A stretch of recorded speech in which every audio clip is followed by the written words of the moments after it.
Everyone welcome back to a new mini blog. আজি mini ব্লগটো হৈছে আমি এটা ৰিসেন্টলি অৰুণাচল ট্ৰিপ গৈছিলোঁ। সো তাৰে ভিডিঅ'টো আজি মই আপোনালোকলৈ লৈ আহিছোঁ। এয়া আহিছিলোঁ মোৰ বাহঁতৰ লগত। আৰু ভ্ৰমণৰ সময়ত আমাৰ যিহেতু ক'বালৈ যোৱা হয়, কিন্তু অৰুণাচল কেতিয়াও এনেকৈ মিলি আহাই হোৱা নাছিলে আৰু টিপিৰ আগত আমি যোৱাই নাছিলোঁ।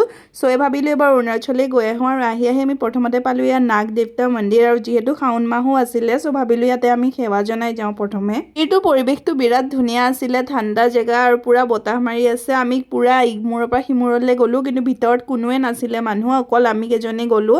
আৰু ৰাস্তা দি অহা মানুহবোৰে তাতে সোমাই আচলতে সেৱা কৰি আহে। আৰু বাহিৰত বাবাজী এজন আছিলে, তেওঁৰ পৰাই আমি এয়া ফুড ল'লোঁ আৰু তেওঁৱে আমাৰ লগত বহুত কথা পাতিলে আৰু মন্দিৰটোৰ বিষয়ে ক'লে। তাৰপিছত আমি এয়া লাঞ্চ কৰিলোঁ, আৰু বাহিৰত গ'লে যিহেতু আমি ভেজে খাওঁ সো ভেজ থালি ল'লোঁ। আৰু তাৰপিছত আমি আহি পাই গ'লোঁ চাংটি ভেলী।